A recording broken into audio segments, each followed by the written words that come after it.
All right. So before we start our meeting, I would like to mention that this week is Mental Health Week.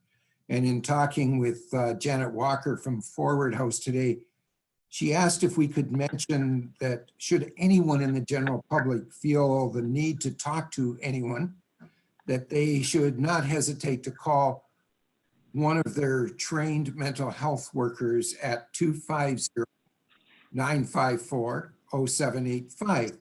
The talk can be about anything, especially if you're feeling stressed about what's going on. And they're open to talk between 10 a.m. and 5 p.m. Monday to Saturday. We're very fortunate to have an organization like Forward House here in Parksville. So please do not hesitate if you are feeling stressed. Just pick up the phone and call. And again, the phone number is 250-954-0785. So from there, now the second part of, before we get started, just wanted to bring everybody up to date as of last Friday, because unfortunately the new numbers for today haven't been put up, but these ones are pretty exciting from last Friday. So as of then, there was 121 laboratory confirmed cases of COVID-19. 3 were currently in the hospital as of Friday. There weren't any in ICU. We've had 4 deaths, 101 recoveries, and that leaves us with only 16 cases on the whole island that are still being reported as positive. So great job by everybody following the rules and doing everything that they should be doing. I'm really impressed. So here we go. Good afternoon and welcome to the May 4th regular meeting of council. The city of Parksville recognizes the people of the Coast Salish nations and their traditional territory upon which we gather with gratitude. In our consent agenda, I need a mover and a seconder for the 2 recommendations for the minutes. Somebody, So moved by Councillor Patterson, second by Councillor Greer. All those in favor? Aye. Carried. Thank you. Mr. Russell, could you please give us a background on the development permit at 405 Pym Street North? Certainly, if I may, Worship, for council consideration this afternoon is whether or not to proceed with notice for a development variance permit. The proposal is to relax the minimum parcel width requirement in order to facilitate subdivision of the existing single-family property into 2 parcels. The parcels, the resultant parcels will be larger than the minimum parcel requirement at 848 and 833 square meters, whereas the standard minimum size is 560. So they will exceed the minimum size, but just due to the shape of the inherent parcel, that results in a lot kind of narrowing towards the rear from the standard 22 meters for a corner lot down to 8.8 meters. And so if council is in favor of this recommendation, it would allow us to proceed with notice. All right. Thank you. I need a mover and a seconder for points 1 and 2, or we can take them separately. So moved.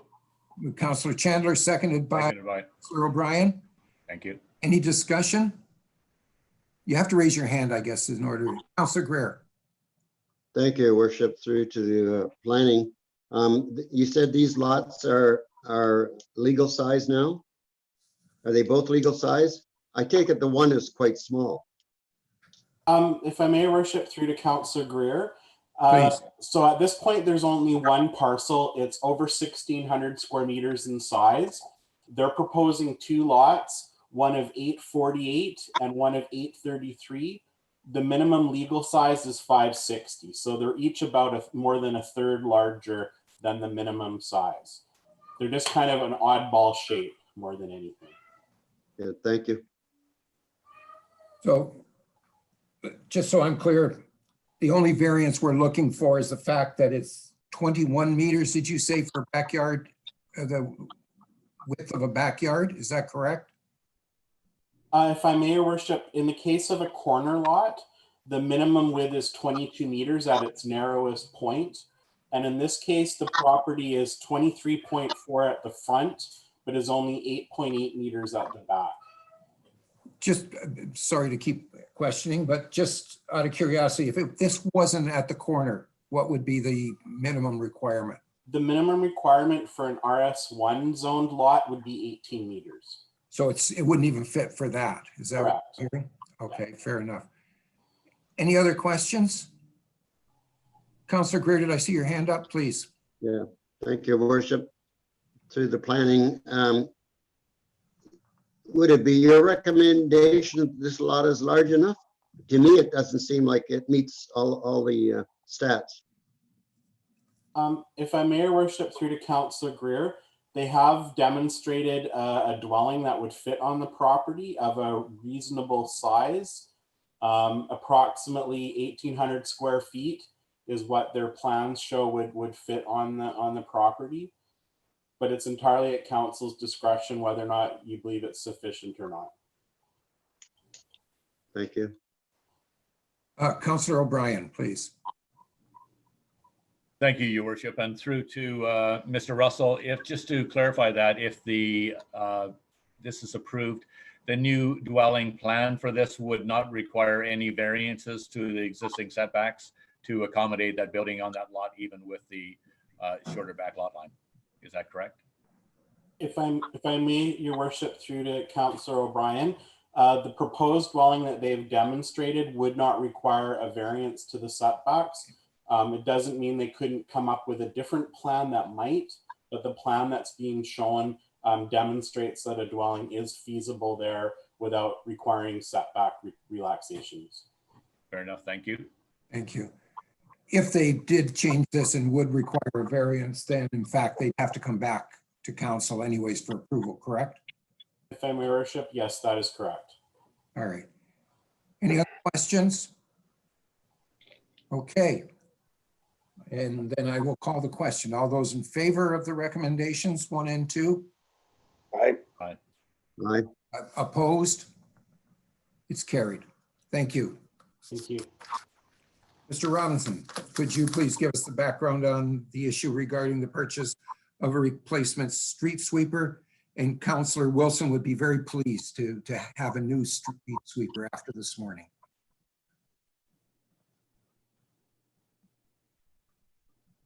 You're on mute.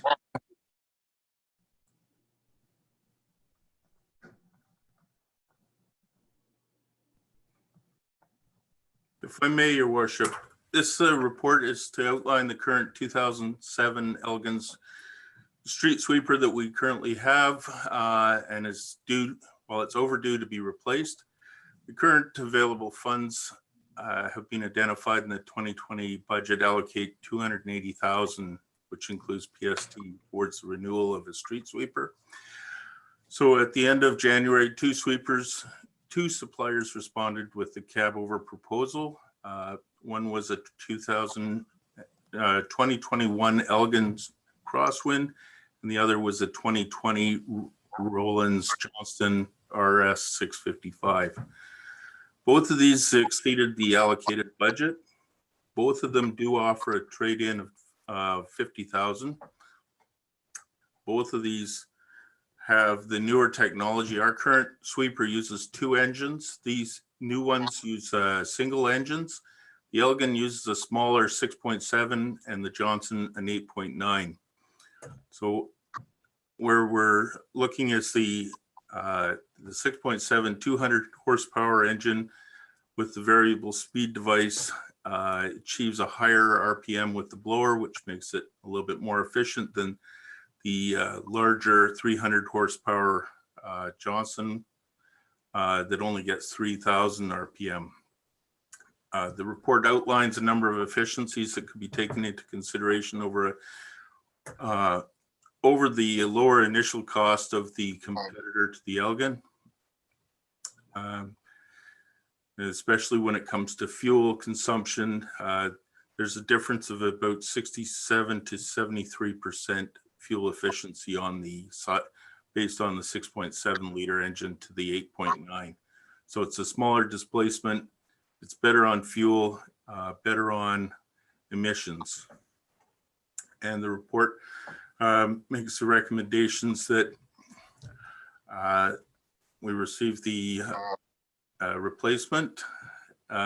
Street sweeper report, that the financial plan be amended to transfer the 78,000 from the general fund accumulated surplus to the equipment reserve capital budget to cover the cost overage of the purchase of the new street sweeper.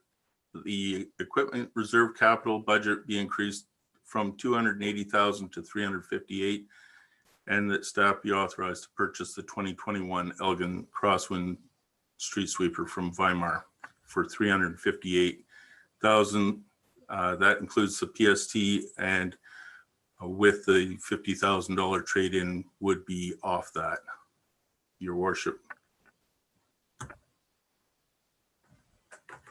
All right, I need a mover and a seconder for the, let's do it at once.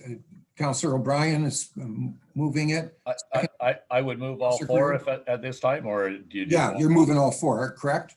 Yes, I would move all four at this time. All right. Do you have anything to say about this since you're the mover?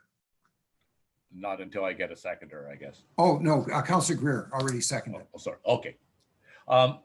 I just, a question regarding the, to Kelly anyways, regarding the trade-in. Is the trade-in a fixed amount? Here, Kelly, it says the purchase price at 357 less trade-in. I think I just heard you mention that approximately $50,000 is the trade-in. That's from Elgin, is that correct? That is correct. And if I may, through your worship, as a follow-up on that, is Please. there any merit to holding on to this machine since the purchase of a new one is 350 grand?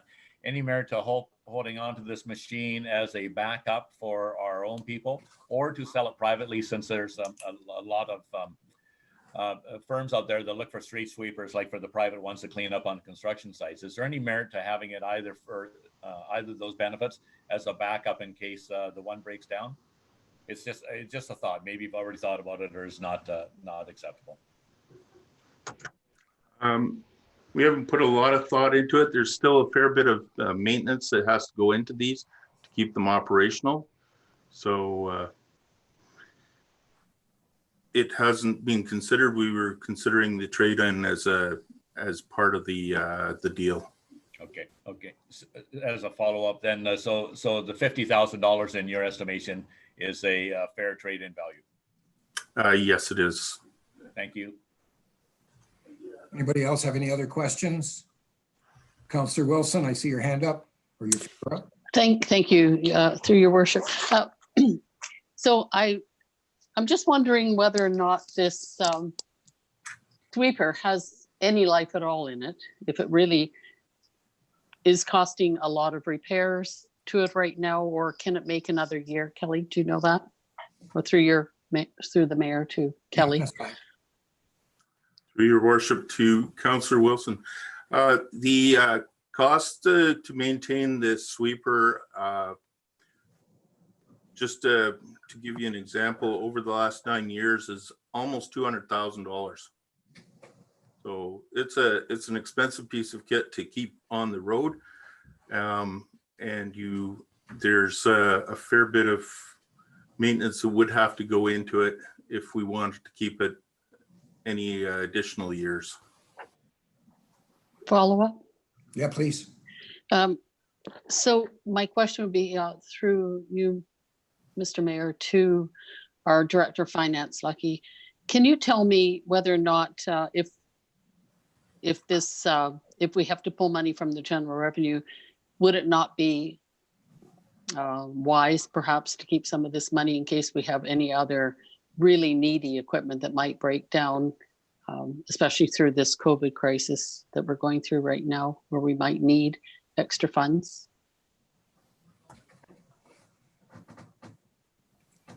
Hey, your worship, through the councillor.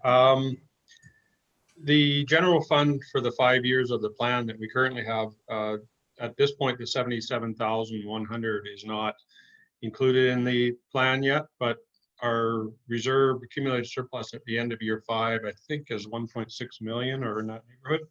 So the 77,000 isn't going to be that detrimental to the 5 years of the plan. And putting it off one more year would just mean that, in all likelihood, we get less trade in, and we would still need to transfer that money into the equipment reserve to fund this thing. So at this point, I think our reserves are healthy enough to absorb this. Thank you. Thank you. Any other questions?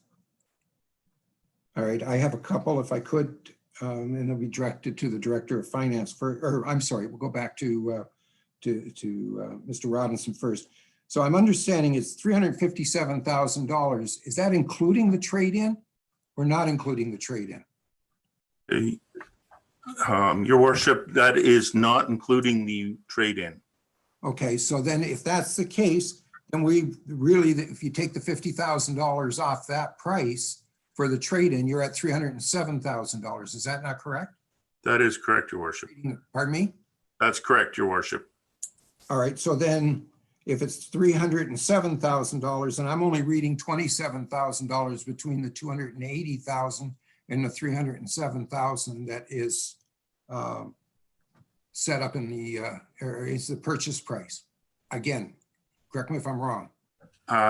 You're correct. However, the way it was explained to me, and Lucky, jump in if you feel you have to.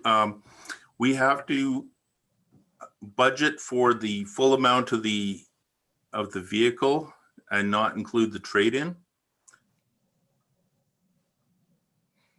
Okay, you have a look of puzzlement on my face. That's what I kind of, the Director of Finance, please explain why I have to take the full price when I'm only paying $307. You're on mute. You're on mute, Lucky, sorry. Sorry, forgot I remuted it.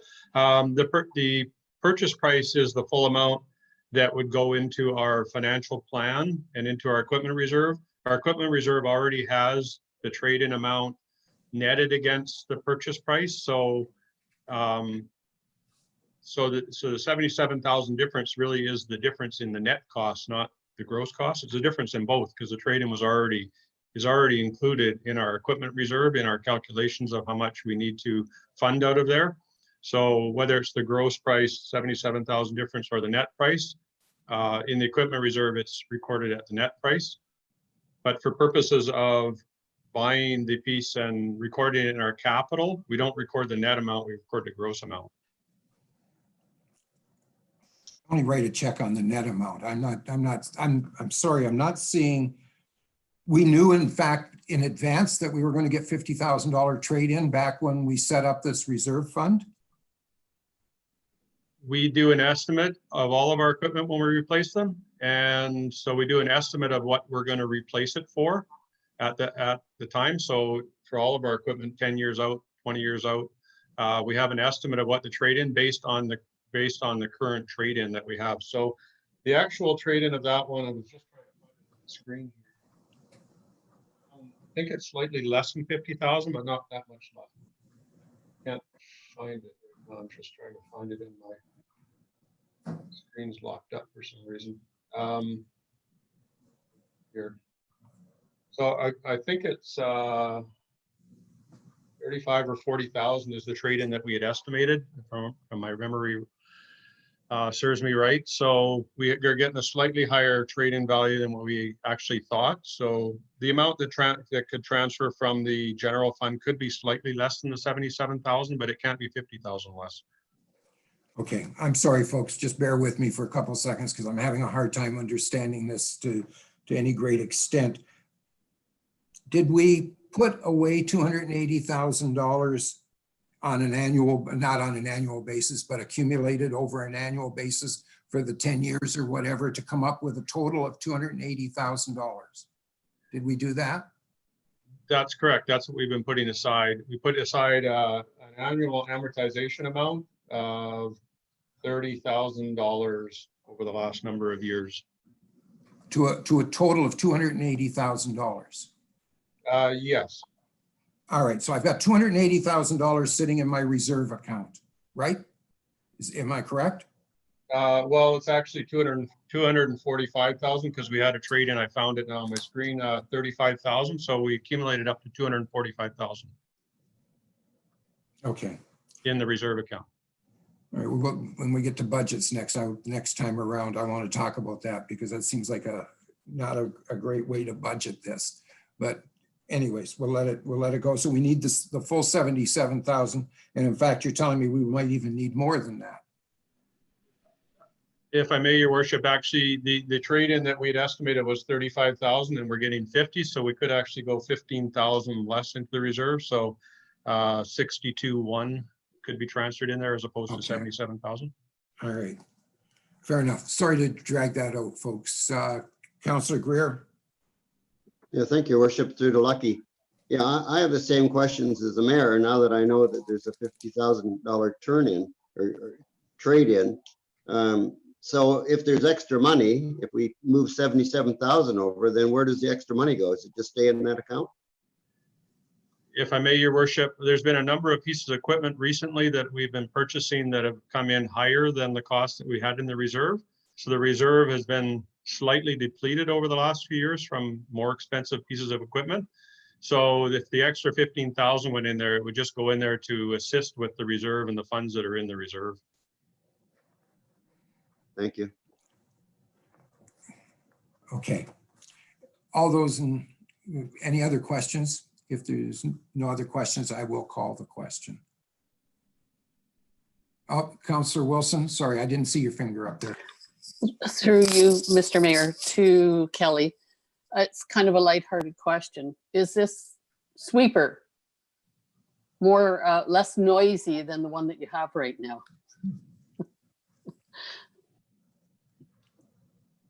I think that was to you, Kelly. Through your worship to Councillor Wilson. I can't guarantee it, but the newer machines are that much quieter. There's new emissions and new noise controls on them. Okay. If there's no other questions, I'm going to call the question then. All those in favor of the four? Aye. Aye. Opposed? Is that an oppose or is that a late approval, Councillor Patterson? I'm sorry. Councillor Patterson? Can't hear you. Approval, your worship. Okay, thank you. Just wanted to make sure I had it right. Oppose, I don't see anybody with an opposal on that. All right, carried unanimously. Thank you. Sorry for taking it so long on that one.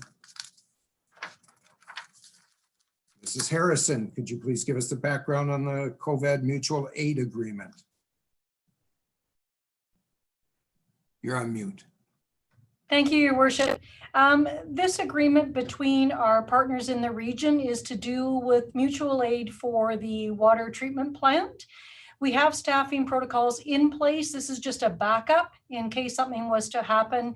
Back on March 26th, the ministry had provided an order that our partnerships have been working on. If this council approves this, then the partners will formalize the essential services mutual aid agreement. Thank you. You're moving it, Councillor Frass, seconded by Councillor. Seconded. Discussion. Just as a point, we've always had a mutual agreement, have we not? On the, this is just the province wanted it in their wording. Is that my understanding? For your worship, in response is, this is particular dealing with the COVID crisis that the province is facing. So we do have a mutual aid in place, and this is specifically to deal with the COVID crisis. All right, thank you. Councillor Frass, you had your hand up. Yeah, that was just going to be my comment, was to clarify that this is just during the state of emergency and it's not going to carry forward afterwards. Correct. All right. Thank you. Any other discussion? Call the question. All those in favor? Aye. Aye. Opposed? Carried. Thank you. Worth. Now we get to do this in sequence. We have to do some of these one at a time and then we can do some of them jointly, right? So I need a mover and a seconder. Well, first, do you want to introduce this for me? Wherever he may be. Oh, there he is up in that corner. Would you like to introduce this? Sure. Do we usually have a mover and a second, or do I introduce first? No, I can't remember. introduce you first and then we'll get Okay. second. All right, if I may, your worship. So sanitary sewer parcel taxes have traditionally been based on the minimum rate charged to the connected sewer ratepayers. And the 2020 to 2024 financial plan includes budgetary sanitary sewer rate increases of 3% for 2020, plus an additional 20% to transfer part of the RDN wastewater charges from the taxpayer to the sewer ratepayer. So since the parcel taxpayer is not sending any sewage flows to the wastewater plant and our billings from the plant are based on flows to the plant, it does not seem appropriate to charge for costs associated with the wastewater plant to the parcel tax payers. So it's therefore proposed that the sewer parcel tax be increased by only the 3% budgetary increase and exclude the additional wastewater increase that the connected users will see. So the parcel taxes rate is proposed to increase from 159.80 to 164.59 per parcel for the 150 parcels impacted. And the recommendation is as per the agenda. Thank you. I need a mover and a seconder. So moved. 3. I'm sorry. Councillor Greer, So moved. Councillor Wilson is seconding. Discussion? All those in favor? Aye. Aye. Opposed?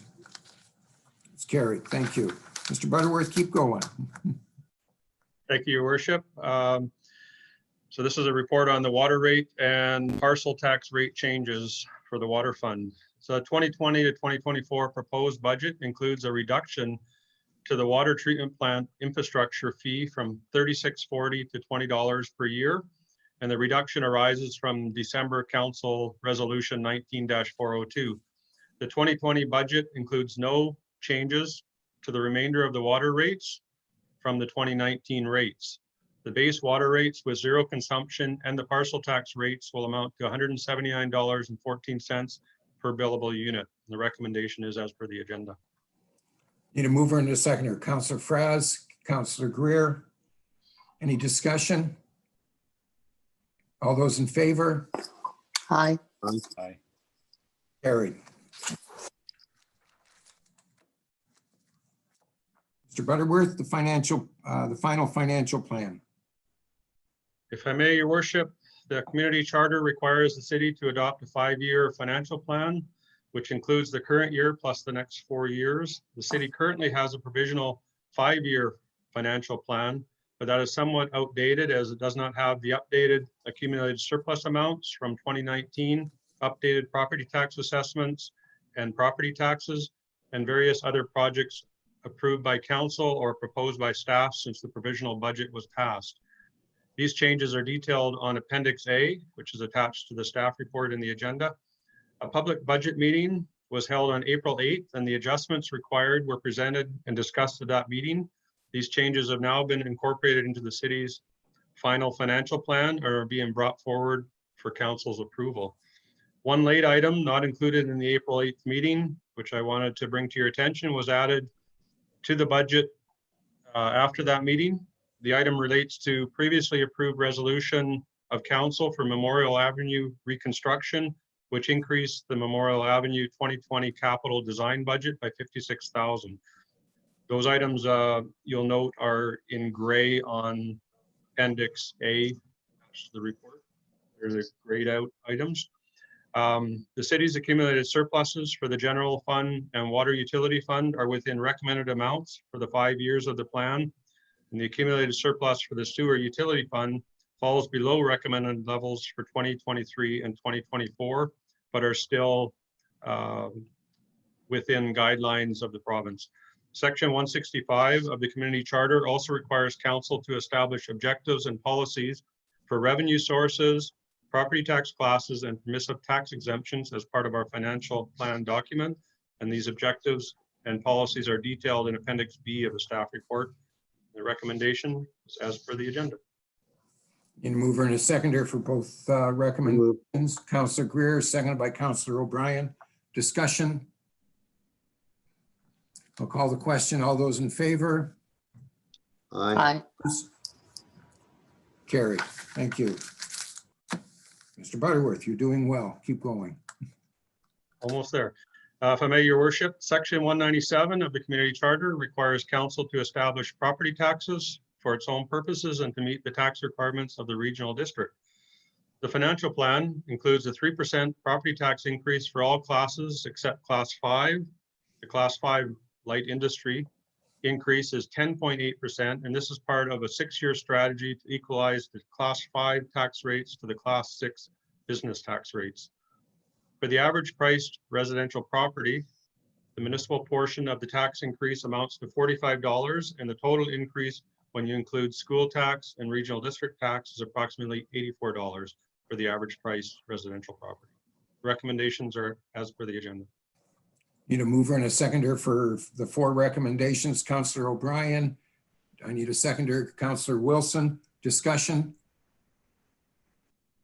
All those in favor? Aye. Aye. Aye. Opposed? It's carried. That's it for the budget, is it not? That's it. Other than Congratulations, Mr. Butterworth. Great job as always on this. thank you, your worship. Mr. Keeler. Thank you, Your Worship. This report is really just a check-in with council. As everyone is aware, we're not really in a position to meet in person, and we have been advancing the pool and multiplex feasibility study.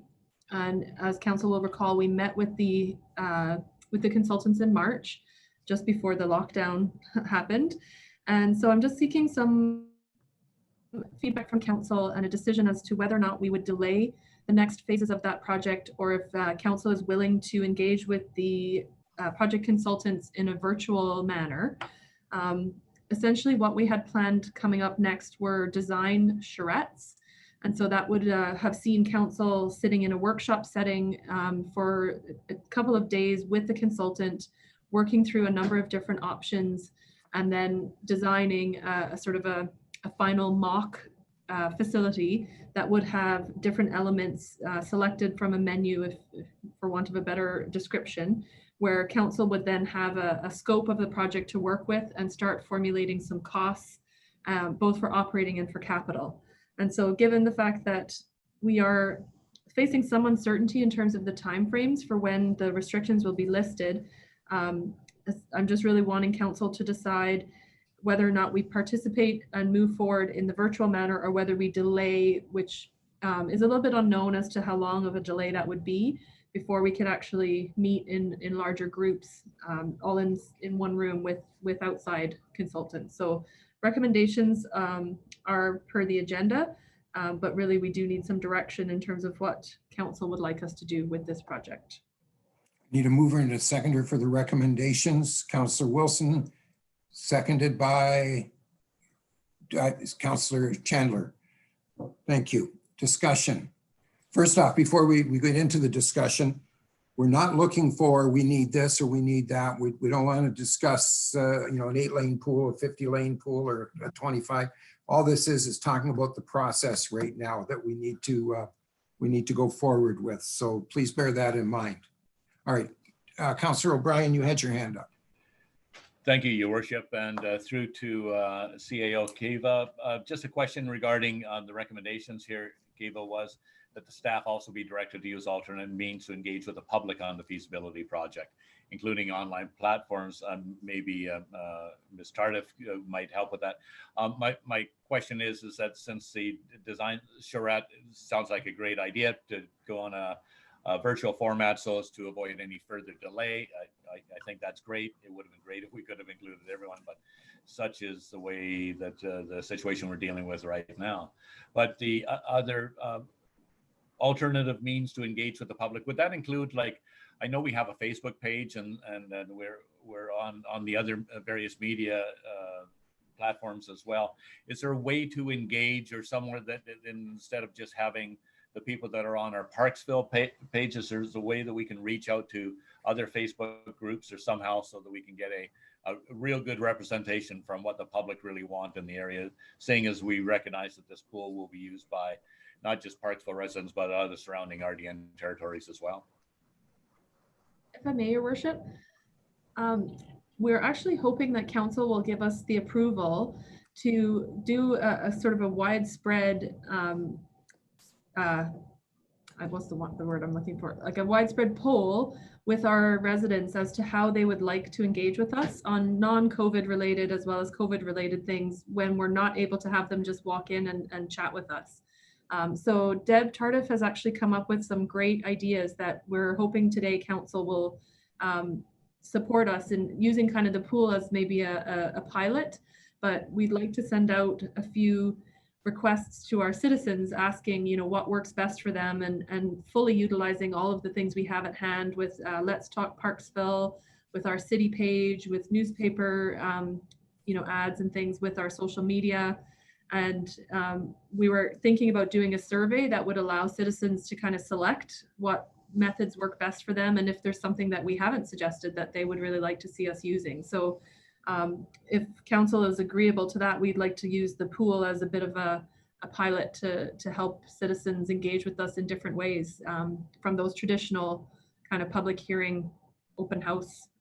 You know, those are pretty limited, I think, and hopefully we can get folks that maybe wouldn't come out but would like to engage electronically or digitally to weigh in. So we absolutely are looking for that to answer Councillor O'Brien's question. And thank you for that, Kiva. Unless Debbie Tardif would like to weigh in on put her little spin on it, but that sounds like you're way ahead of it. I appreciate it for the answer. Thank you. Thank you. Any other questions, Councillor Wilson?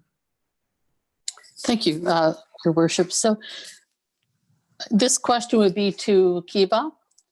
If you could tell me whether or not we would be doing the design charrette before the public engagement, or are we going to do it simultaneously? If I may, Your Worship, I believe what the consultants have proposed, and they are open to obviously suggestions from council, but they would want to sit with council probably for a couple of hours on more than one occasion, maybe 2 or 3 occasions, where council would basically help them design the elements that council would envision. So for example, you would, you know, identify whether there's a mix of aquatic and land-based facilities, and then it would be a process with council where they would design options or a couple of options, and then council would engage with the community on a narrowed, acceptable scope for that project, so that there's something for people to actually engage with. It's not just a high-level concept then at that point, it's an actual, the makings of an actual project. And so originally they had wanted to do it, as I mentioned, in one room. We'd all kind of sit together, council and staff and the consultants, and perhaps even invited people for 2 full days. But I think they indicated that a better setup would be we meet maybe for a morning.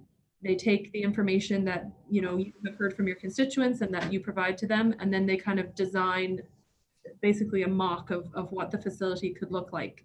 And then council would, at the end, perhaps you can decide if you wanted one option or more than one option, but that's what you would engage the public with then. Of course, and on a site and other elements of the project. By detecting a follow-up, Councillor? Yes, thank you, Your Worship. So I think, just to put my 2 cents worth in, I really think a design charrette is the way to go on this right now, so we can move it forward. Thank you. Councillor Greer, did you have your hand up? Yes, I did. Thank you, Worship. Maybe through to Kiva. I thought we kind of talked about having a design drawn and only giving the public what we thought would be the final drawing, rather than go to them too soon and have them question and want this and want that, take this out, take that out. I thought we were going to go with a pretty good solid plan initially, and that was going to be it. I think if we go to the public too soon, we're going to open up a can of worms. If I may, Your Worship, that the design charrette is intended to help create an actual plan. So, you know, council may have 1 or 2 elements that they're not agreeing on, or they want some more input on, but essentially that is kind of what the charrette would do. It would give you your mock facility. And then of course council would listen, you know, if there was certain elements that people wanted to see that they thought were missing, or if there was an element that council was presenting that maybe wouldn't fly, then folks have actually kind of a plan to start with. And it doesn't mean you can't change it over time. but you're kind of going forward with your recommended option, your recommended design. Does that make sense? Councillor Greer, follow up? Just a quick follow-up. Yeah, I think this, in my way of thinking, kind of defeats the purpose, though. If we go to the public too soon, we're going to have all kinds of questions and they'll have all kinds of answers for us, and it goes around and around. I would sooner see us come, I mean, it's early in the game right now, and I'd sooner stay private with it until we come up with some very good, a good situation before we go to the public. What do you think? I'm listening. I'm looking for hands if anybody wants to wade into this. I think the public deserve the right to be able to have some say as to this, whether, I mean, you can't open it up wide open, for example, what they're doing and what they did in the Raven Song situation, where they just opened it wide open. And now you've got about 7 different proposals all made with everything from, 3 lanes being added on to making the Taj Mahal of swimming pools and gymnasiums and everything else. I think we've got to narrow it down between us as to what we can do. For example, whether we want 50 meters or 25 meters, whether we want 8 lanes or 12 lanes or 15 lanes, whether, those type of things we can do. But I think the actual public input needs to be added in there too. Do they want a lazy river? Do they want a couple of other things? I think it's kind of a blend between what you're saying and what they're saying here, Councillor Greer. I think that in my mind, we've got to give, the public's the one that's paying for this. They should have some say. That's council's job to make those types of decisions. But at the end of the day, we need to get their input and see where they're coming from. That's just my feel on it. Mrs. Keeler. Thank you, Worship. If I may, I think that we are hoping to achieve exactly what Councillor Greer is talking about, is that we've had several stakeholder sessions with the consultant, and we've had a council session and a staff session with the consultant also. They have reviewed all of the public engagement from the previous, as you mentioned, the regional district and others in our area have been doing a lot of consultation over the years. And part of the consultant's work is to review all of that feedback as well, so that it's not lost and it's incorporated into this initial stage. And so what the design charrette will do is essentially come forward with a facility, and then the public would have the chance to weigh in before that's finalized. So if there are elements of the facility that they wanted to see, or a particular group thought would be, put the icing on the cake for them, those opportunities will still absolutely be there. But it's basically going forward with, here's what we want to build, instead of going out and saying, what should we build? So it gives people an actual concrete concept to weigh in on and provide that feedback to council. Any other conversation? I think it's important here now for a couple of reasons. One is that we move forward on this soon. And I really like the idea of the design charrette, as Councillor Wilson has indicated as well. I think that gives us a little bit to work with. It's going to take a lot of discussion amongst us to decide what we want, whether we want a sportsplex, whether we want a conference center, whether we want a community center, whether we want just a swimming pool. All those things are the things that we need to be talking about and answering. But as soon as we've gotten through this charrette concept, we are then farther ahead than what the Raven Song project is at this point in time. And that's the part that I'm interested in, only because there's a lot of talk now that there's going to be a fair amount of funding available coming out to the municipalities to get the economy rolling.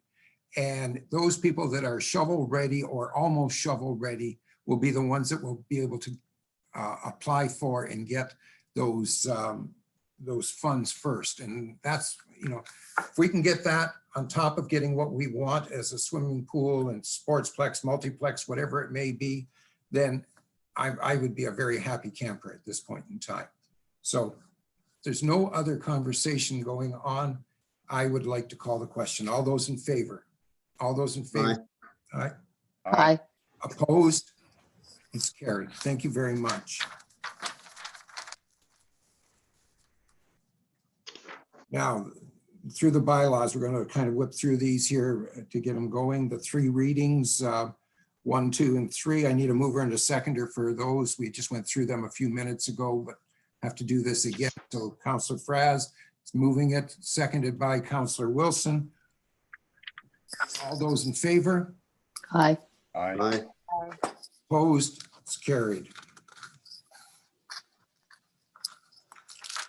Three readings for the alternative tax collection scheme bylaw to alter the general tax collection scheme and penalty dates for unpaid taxes. That I need a mover and a seconder for that So recommendation. moved.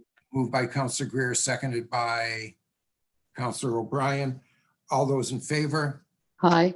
Aye. Opposed? Carried. Thank you. Three readings for the 5-year financial plan bylaw 2020 to 24, number 1564. Need a mover and a seconder for that.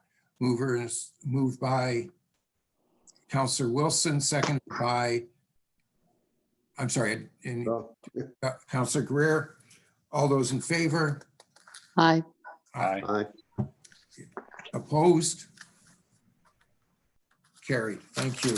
Three readings on the tax rate bylaw 2020, number 1565. I need a mover and a seconder. Moved by Councillor Fred, seconded by, nobody wants a second. Councillor O'Brien. Second. All those in favor? Aye. Aye. Carried. Final adoption, the alternative municipal tax collection scheme bylaw 2020, number 1563. I need a mover and a seconder for that. Councillor Wilson and seconded by Second. Councillor Greer. All those in favor? Aye. Aye. Opposed? Carried. Thank you. We're almost there, folks. Final adoption, 5-year final financial plan bylaw 2020 to 2024, number 1564. I need a mover and a seconder. So moved. Who said so moved? Councillor O'Brien, Patterson. Councillor Patterson. All right. And any questions? All those in favor? Aye. Aye. Opposed? It's carried. I think we only got 1 or 2 more left to go. Tax rates bylaw number 2020, number 1565. I need a mover and a seconder. Councillor So Pratt, moved. second by Councillor Greer. All those in favor? Aye. Aye. Opposed? Carried. Does any member of council have a notice of motion? Okay, moving right along. Any member of council have any new business? I do. Oh, Councillor Chandler. You snuck away. You were in my other corner up until just a minute ago, so go ahead. I'm having some audio and video issues here with my device here. Through your honor, I just wanted to mention, really pleased about what's been happening with the Parksville Fire Department with a lot of their drive-bys. I did send a video to you guys of an event that happened on Friday night. There was a birthday and then a drive-by for a hockey team of one of our members that had been quite ill and was flown down to Victoria. It was really, it's an amazing scenario for the public and especially the people that are involved. So I think I just wanted to point out that it's just been such a great service, very similar to doing the pop-up water parks and things like that. So I just congratulate Parksville in jumping in and doing this with the fire department for us. So thank you. Thank you, Councillor Chandler. It's very true. I've heard nothing but great accolades for both Parksville and Qualicum Beach doing that. So it's been really good. Thank you. Anybody else? Before we proceed to special business, I'd like to remind the public that our next council meeting will be held on Wednesday, May the 20th at 3 p.m. And it's very likely that that This meeting will also be held without members in the audience, but will be live streamed, so the same as today. Need a mover and a seconder pursuant to section 91C and E of the Community Charter. Council proceed to a closed meeting to consider items relating to labor and land. So Mover, moved. So moved. moved by Councillor Chandler, second by Councillor O'Brien. All those in favor? Aye. Aye. Carried. Thank you. Moving into in camera.